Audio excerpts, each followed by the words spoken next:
이강인이 유럽클럽 랭킹 4위 파리 생제르맹이라는 현재 소속팀 수준에 만족하지 않을 정도로 한층 성장할 수 있다는 극찬을 받았습니다. 스페인 일간지 디아리오 아스는 1월 31일 프랑스 PSG는 네이마르와 리오넬 메시를 떠나보낸 대신 이강인한테 2200만 유로 약 318억 원을 투자했다. 그러나 이강인은 여기서 만족하지 않고 한 단계 더 도약하기를 열망한다며 보도했습니다. 스페인에서 이강인 선수의 파리 생제르맹 활약에 대한 특별 컬럼과 디테일한 보도가 나오며 화제입니다. 많은 축구 팬분들이 이강인 선수를 향해 향후 프리미어리그 B클럽이나 바르셀로나, 레알 마드리드에서 뛰었으면 좋겠다고들 말씀하시는데요. 완전히 공감합니다. 딱 어울리는 것 같은데요. 이런 생각을 축구 팬들만 하는 게 아니라 실제가 될 수 있다고 주장하는 매체가 있어 화제입니다. 스페인의 아스가 보도하며 팬들의 주목을 받고 있는데요. 이강인 선수는 파리에서 주목받고 있으며 레알 마드리드의 잠재적인 영입 대상이라며 치켜세우고 있는데요. 실제 발렌시아 유소년 시절 레알에 오퍼가 있었다는 사실은 국내에서도 잘 알려진 사실입니다. 이강인 선수는 다재다능한 선수로 다양한 포지션에서 골과 도움을 기록하며 활약하고 있으며 프랑스 슈퍼컵 MVP에 선정되기도 했다는 소식도 전했습니다. 그래서 레알 마드리드가 이강인 선수의 영입을 고려하고 있다는 의견도 있고 이미 영입 리스트에 있어 계속해서 지켜보고 있을 것이라는 의견도 있었습니다. 이강인 선수는 세계적인 플레이메이커로 인정받고 있는 선수로서 지속적인 성장을 보여주고 있다고 보도하고 있는데요. 자세한 내용 함께 살펴보도록 하겠습니다. 스페인 현지에서 파리 생제르맹의 새로운 왕자로 소개되고 있는 이강인 선수인데요. 이는 루이스 엘리케 감독 등 수많은 스페인 선수와 연관지어 레알 마드리드의 주목도 높여지는 원인 중 하나이며 레알 마드리드의 잠재적인 영입 대상으로 지목될 정도로 스페인 언론에서 주목받고 있다고 전하고 있습니다. 스페인 전국 4대 스포츠 신문인 아스는 이강인 선수에 대한 디테일한 분석을 제공하면서 레알 마드리드로 이적할 가능성에 대한 분석도 제공하고 있습니다. 아스는 이미 발렌시아 유소년 시절 정식으로 레알 마드리드 유소년 아카데미에 오퍼를 받은 적이 있으나 거절했다는 점도 알리며 잠재적인 영입 대상으로 삼고 있을 수 있다고 전했습니다. 스페인 축구에 익숙하고 제2의 손흥민이라 평가받는 예비 월클 이강인 선수이기 때문에 아시아 마케팅 파워도 이미 검증이 되었기에 영입을 안 할 이유가 없다는 것인데요. 현재 레알의 중원은 크로스, 모드리치 이외의 플레이메이커형 선수가 없기 때문에 충분히 가능성이 존재한다고 전하고 있습니다. 또한 엘리케 감독이 스페인 대표팀 감독을 맡았을 때 유로 2020에서 4강, 2022 카타르 월드컵에서 16강 탈락으로 좋은 성적을 낼 수 없었다. 하지만 스페인에서는 모든 트로피를 들어올리면서 명장으로 인정받았고 프랑스에서는 파리 생제르맹 감독으로 첫 시즌 프랑스 슈퍼컵 우승을 차지하여 성장 과정을 이어갔다. 엘리케 감독의 이강인과 은바페를 묶은 아트 작품 같은 듀오는 PSG에서 리더로서 역할을 이루고 있다. 이를 통해 프랑스 슈퍼컵 우승을 차지한 이강인과 은바페는 리더로서의 역할 또한 이루었다. 게다가 엘리케 감독의 승리는 이강인과 은바페의 활약이 결합하여 가능했다며 극찬했습니다. 이어 많은 스페인 선수와 아센시오와 이강인을 비교하기도 했는데요. 특히 파리에서 많은 스페인 선수들이 뛰고 있는데 아센시오는 작동하지 못하고 이강인은 잘하고 있다고 전했습니다.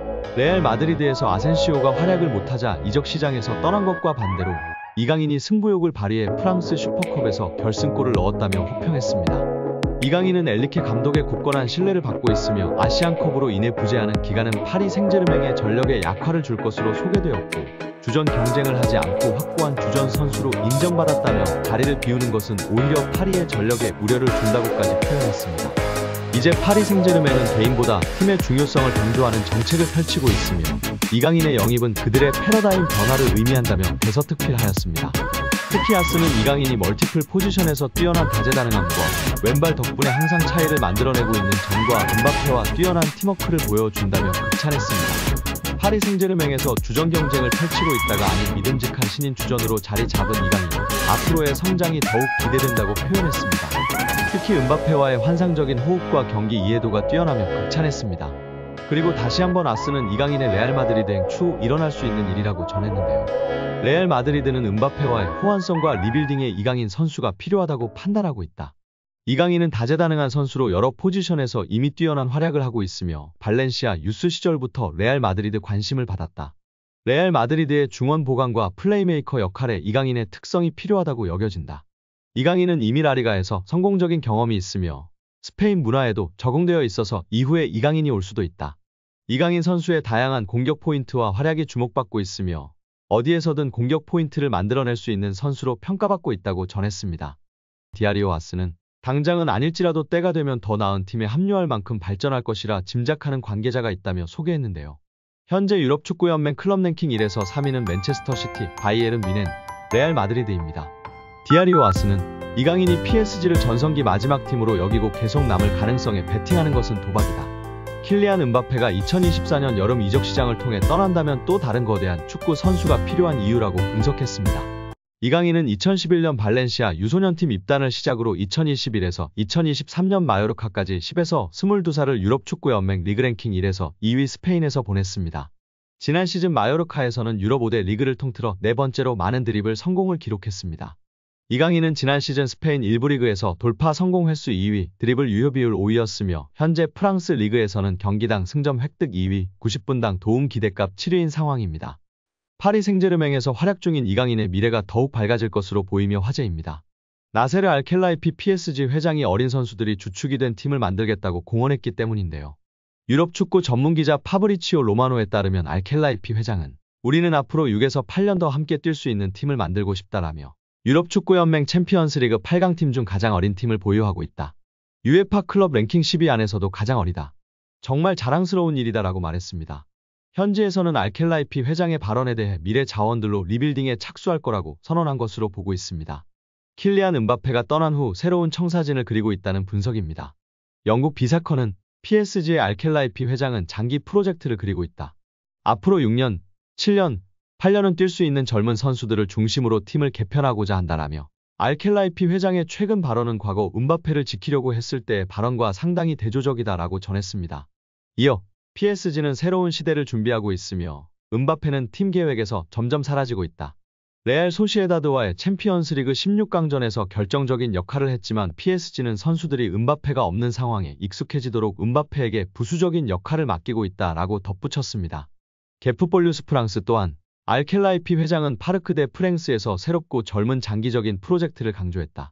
레알 소시에다드전에 출전한 PSG 선수들의 평균 연령은 23세 361일로 챔피언스리그에서 구단 역사상 최연소 선발 명단이었다. 경기 후에도 알켈라이피 회장은 라커룸을 찾아가 선수들에게 부담 갖지 말라고 격려했다라며 현재 PSG가 리빌딩에 돌입했다고 설명했습니다. PSG의 최대 목표는 챔피언스리그 우승입니다. 프랑스 내에서는 적수가 없지만 유럽 무대에서는 힘을 쓰지 못했는데요. 2019년도 시즌 준우승이 가장 좋은 성적이었습니다. 알켈라이피 회장은 급하게 도전할 생각이 없습니다. 시간이 조금 걸리더라도 미래를 보장할 수 있는 선수들로 팀을 만들어 계속 도전하겠다는 입장입니다. RMC 스포츠에 따르면 알켈라이피 회장은 선수들은 매 경기 승리를 원하지만 현실적이어야 한다. 우리는 팀을 구성하는 과정에 있으며 선수들 대부분이 어리다. 새로운 팀을 만드는 과정이기 때문에 쉽지 않다라며 팀을 만들었다고 해도 선수들이 준비가 된 것은 아니다라며 충분히 기다릴 필요가 있다고 강조했습니다. 회장이 직접 젊은 선수들로 개편하겠다는 뜻을 밝힌 만큼 이강인의 미래도 좀 더 밝아질 것으로 기대되고 있습니다. 2001년생 이강인은 얼마 전 23번째 생일을 맞았습니다. 알켈라이피 회장이 언급한 6에서 8년 동안 활약할 수 있는 선수에 부합하는 나이대입니다. 대한축구협회 임원들이 지난해 법인카드로 가장 많은 금액을 지출한 곳이 축구협회 최영일 부회장 배우자가 운영하는 서울 송파구의 일식당으로 확인되며 파장입니다. 더불어민주당 강유정 의원실이 대한체육회 스포츠 지원 포털 시스템을 통해 확보한 2023년 축구협회 임원 14인의 법인카드 사용 내용을 분석한 결과 법인카드로 가장 큰 금액을 사용한 식당은 364만 5천 원이 결제된 서울 송파구의 S식당이었습니다. S식당은 최 부회장 부인인 강모 씨가 운영하는 일식당인데 축구협회가 지난해 법인카드를 사용한 총 867곳 가운데 총액 기준 제일 높은 액수가 결제됐습니다. 이 일식당은 축구협회 사무실과 거리가 있는데도 지출한 금액은 가장 컸습니다. 임원들은 S식당에서 총 20회 법인카드로 결제했는데 이는 택시비나 카페 이용 등을 제외하면 건수로도 가장 많았습니다. 서울 종로구의 한 한식당과 함께 공동 1위였는데요. 1건당 18만 2,250원을 결제했습니다. 이를 두고 축구협회 공금을 최 부회장의 배우자 식당에 몰아준 것 아니냐는 지적이 나왔습니다. 최 부회장 배우자는 이와 관련 작년에는 최 부회장과 결혼한 사이가 아니었고 서로 호감을 갖는 정도의 사이였다. 올해 2월 15일 결혼식 없이 혼인신고만 했다며 무엇보다 남편을 제외한 대한축구협회 임원들은 아는 사이가 아니다라고 했습니다. 이게 더 웃긴데요. 썸녀에게 호감을 사기 위해 몰아주기 했다는 게 더욱 분명한 사실이 되었습니다.